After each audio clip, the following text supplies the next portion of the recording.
আমি অনেক সোনার গহনা কিনতাম শখের জন্য। সেই গহনাগুলোই যে আমার এমন বাজে পরিস্থিতিতে কাজে লাগবে কখনো কল্পনাও করিনি। গয়না বিক্রি করে ভালো অঙ্কের টাকা পাই, যা দিয়ে পরিস্থিতির সামাল দিয়েছিলাম। এরপর তো আবার কাজে ফিরে একটু একটু করে নিজেকে গুছিয়ে নেবার চেষ্টা করছি। এভাবেই অর্থ সংকট নিয়ে কথা বললেন অপু বিশ্বাস।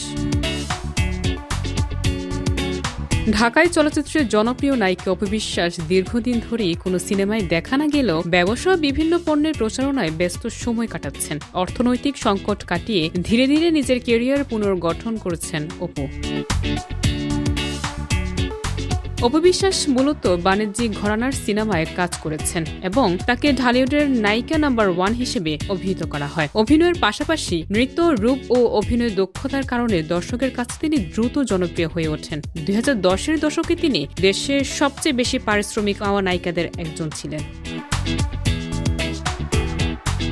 আজও অপু বিশ্বাস প্রমাণ করেছেন যে কঠিন সময় পার করার সাহস এবং দৃঢ় মনোবলই জীবনে এগিয়ে নিয়ে যায়। ব্যক্তিগত অর্থকষ্ট, প্রফেশনাল চাপ ও জীবনের ওঠানামার মধ্য দিয়ে তার এই গল্প অনেকের জন্য অনুপ্রেরণা উৎস হয়ে উঠেছে। ব্যক্তিগত জীবনের চ্যালেঞ্জ মোকাবেলা করতে গিয়ে তিনি শিখিয়েছেন ধৈর্য, পরিকল্পনা ও আত্মনির্ভরতার গুরুত্ব।